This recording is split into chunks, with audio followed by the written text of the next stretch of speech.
What's up mga pre? Bago nating isalpak tong Exos X6 natin, mag-unboxing muna tayo. So ito, nakuha ko nga pala online sa isang trusted seller. Shout out sa'yo, Boss Jason Aris. Salamat pre. So ito, napaka-pogi. Exos X6. So ito na siya mga pre. I-describe muna natin tong canister niya kasi na-amaze ako sa ganda niya eh. First time kong magkaroon ng ganitong pipe. Actually, stock pa lang yung gamit ko mula nung nabili yung motor ko. 5 years na. So, ngayon pala ako magpapalit. Sabi nila, safe daw sa LTO to. Pero, tignan natin. Anyway, ito na, di-describe ko na. Ang unang-una ko napansin dito mga pare is napakagaang nitong canister niya. Oh, napakagaan. Yan. Tapos, itong tip niya is plastic siya na ang design ay carbon fiber. Although kanina pinitik-pitik ko siya, plastic lang talaga siya, hindi siya talagang carbon fiber. So, sa design lang siya. Ito, kung mapapansin nyo, ayun, nakalabas pa yung fiber niya. Papansin nyo, itong tip niya, yung bilog sa gitna is napakakapal. Talagang napakapulido yung pagkakagawa. Maski itong kabitan ng bracket niya, papunta dun sa body ng motor. Pasensya ko na kayo mga pre, medyo nahihirapan ako kasi hawak ko tong camera sa isang kamay ko eh. Kaya yan, pagtsatsagaan na lang muna natin, makapag-vlog lang. So eto, mapapansin nyo mga pre, yung hinang niya napakapulido. Wala kang makita mga spot-spot. Ayan. So, wait lang. Yun, ang ganda. Kita natin yung parang screen sa loob, yung mesh nya, yung perforated na bakal. Kung makita nyo itong suksukan nung elbow, ito, hindi ko may turo eh. Yan, manipis lang siya pero mukhang matibay naman. Tsaka maganda dito mga pre, aluminum na anodized black. May mga ibang colorway din to gaya ng silver, pero aluminum siya kaya siguro siya magaan. Yan, ganda no. Yan.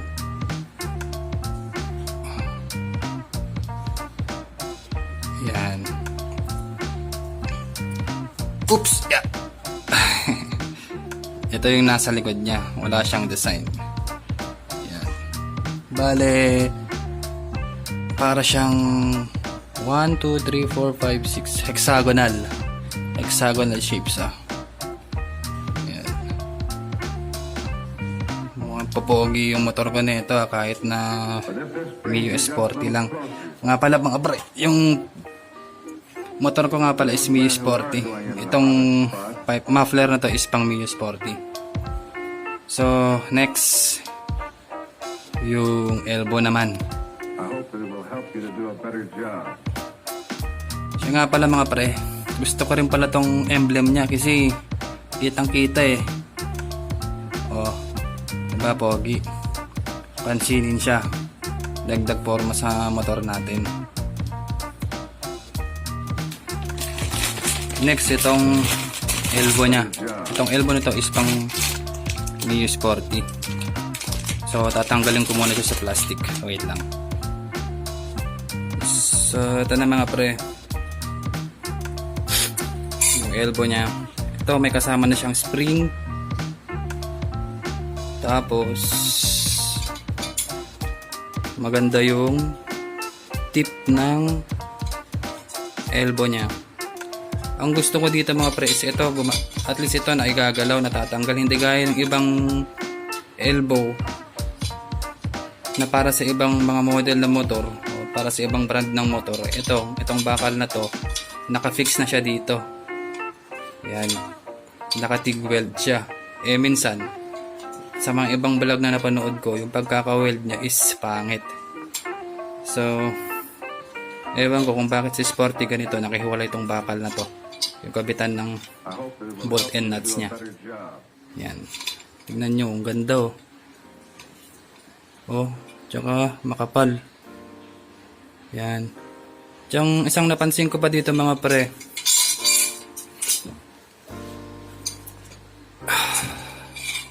Siya na, nahirapan ako eh. Isang kamay ko lang gumagalaw. Ito, yan. Tingin ko, ito yung silencer niya. Nakispot siya ng 3. May mga napanood ako sa ibang vlog, tinatanggal tong silencer niya.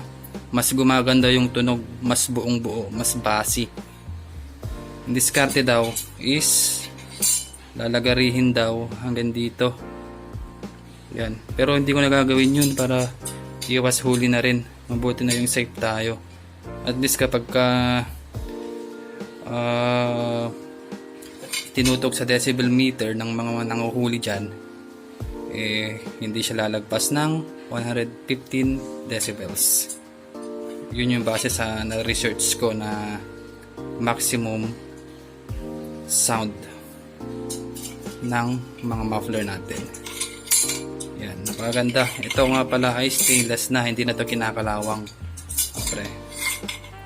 Tsaka ito yung bracket nya. So mamaya mga pre, pagkukumpara natin yung stock na muffler ko tsaka tong Exos X6 na pogi. So mamaya ikakabit ko na to nang mapakinggan nyo na. Bibigyan ko kayo ng comparison kung ano yung difference ng Exos X6 sa stock pipe. Sound check muna tayo dito sa stock mga pre. Start ko lang.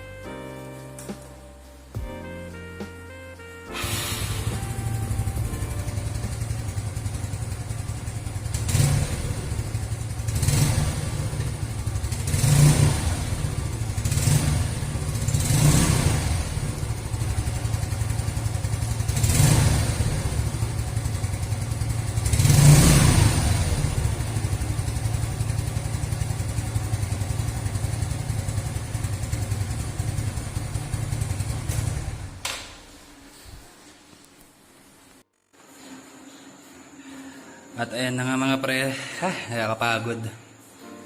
Nahihirapan akong ilagay itong elbow na to para maganda yung distance dito. So ito na, tapos ko nang ilagay. So reminder lang mga pre, kailangan nyo palang bumili ng gantong bolt size 10 na may washer para may kabit nyo tong bracket ng canister papunta dito sa body ng motor. So ito, bumili rin ako ng bago na ito na bolt and nuts size 14. Bale, nabili ko lang siya ng 15 pesos. Ito 10 pesos lang sa hardware. So ayan, ano, mga pangalating motor. Ayan, pogi.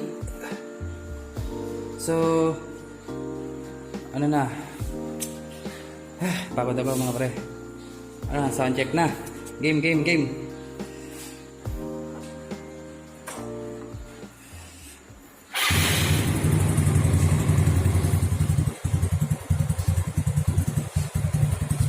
Ganyan siya kapag naka-idle. Ewan ko lang kung naririnig nyo pa ako mga pre. Ganun siya pag naka-idle.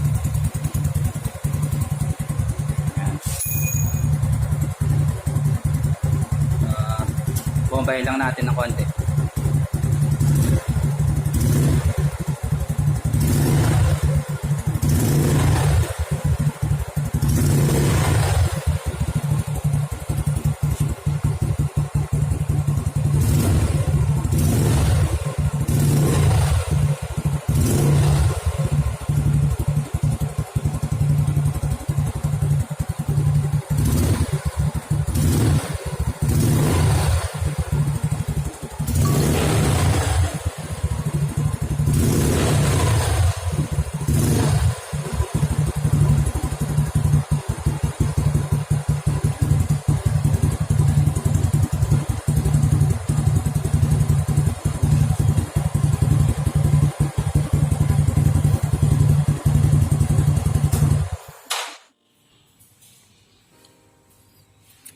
Ito na siya mga pre. Pogi na. Yan. Bibigyan ko muna kayo ng quick look kung gaano kapogi yung motor natin kapag nakalagay yung Exos X65. Yan. So ito na nga siya mga pre. Pasensya na, kagigising ko lang. Kasi hindi ko na ituloy mag-vlog kagabi. Medyo napagod na rin ako kaya ito. Yan. Magsa-sound check na tayo mga pre. Okay, open ko na.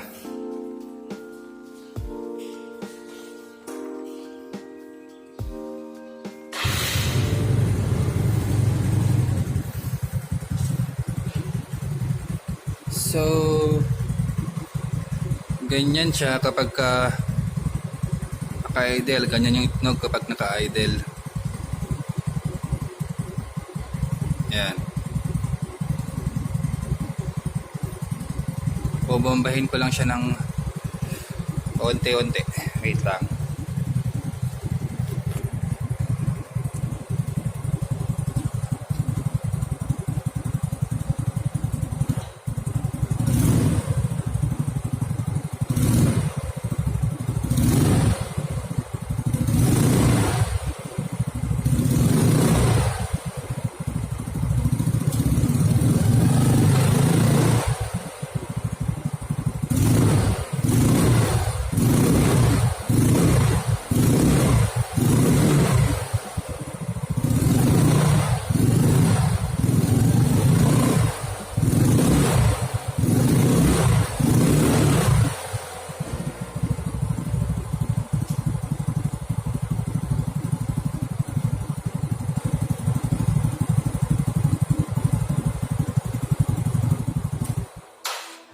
Yan, narinig din na mga pre.